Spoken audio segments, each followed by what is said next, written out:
கிட்டத்தட்ட தமிழக வெற்றி கழகத்திற்கு காங்கிரஸ் ஆதரவு கொடுப்பது முடிவாகி இருக்கிறது. சார், என்ன சார் அந்த ஆலோசனை நடந்தது?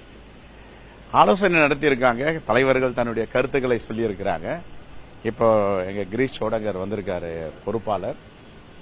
இன்னைக்கு சந்திக்க போறோம். சந்தித்து கூட்டத்தில் முடிவெடுக்க போறோம். கிரீஷ் சோடங்கர் பேட்டி கொடுத்திருக்காரு. மக்களின் விருப்பம் என்னமோ அதுதான் ராகுல் காந்தி அவர்களுடைய விருப்பம் அப்படின்னும். என்னதான் சார் நடக்குது? தலைவர் ராகுல் காந்தியுடைய விருப்பம் தான் எங்களுடைய விருப்பமும். அப்ப நம்ம புரிஞ்சுக்கலாமா சார், தமிழக வெற்றி கழகத்திற்கு காங்கிரசினுடைய 5 சட்டமன்ற உறுப்பினர்கள் ஆதரவு நிலைப்பாட்டு கொடுக்க போறாங்க? கூட்டத்துக்கு தான் போயிட்டு இருக்கோம். கூட்டத்துக்கு போயிட்டு அங்க என்ன முடிவு எடுக்கிறோமோ நாங்க அதை அறிவிப்போம். ஜோதிமணி, மாணிக்கம் தாக்கூர் உள்ளிட்டோர் வெளிப்படையா பதிவு போட ஆரம்பிச்சுட்டாங்க. இன்னும் நீங்க சொல்ல யோசிக்கிறீங்க, என்ன காரணம்? இல்லையே, நான் ஒரு தலைவர் பொறுப்புல இருக்கேன். இப்போ வந்திருக்காரு எங்க அகில இந்திய இன்சார்ஜ் மிஸ்டர் கிரீஷ் சோடங்கர். அவர்கிட்ட பேசிட்டு நாங்க இப்ப முடிவெடுத்து உங்ககிட்ட சொல்லாம எதுவுமே நடக்காது. பத்திரிகிட்ட சொல்லிதான் எல்லாம் நடக்கும். 2014 திமுக கூட்டணியிலே நம்ம தொடர்றோம். நாடாளுமன்ற தேர்தலா இருக்கட்டும், சட்டமன்ற தேர்தலா இருக்கட்டும், தொடர்ந்து காங்கிரஸ் திமுக கூட்டணி இருந்துட்டு இருக்கு.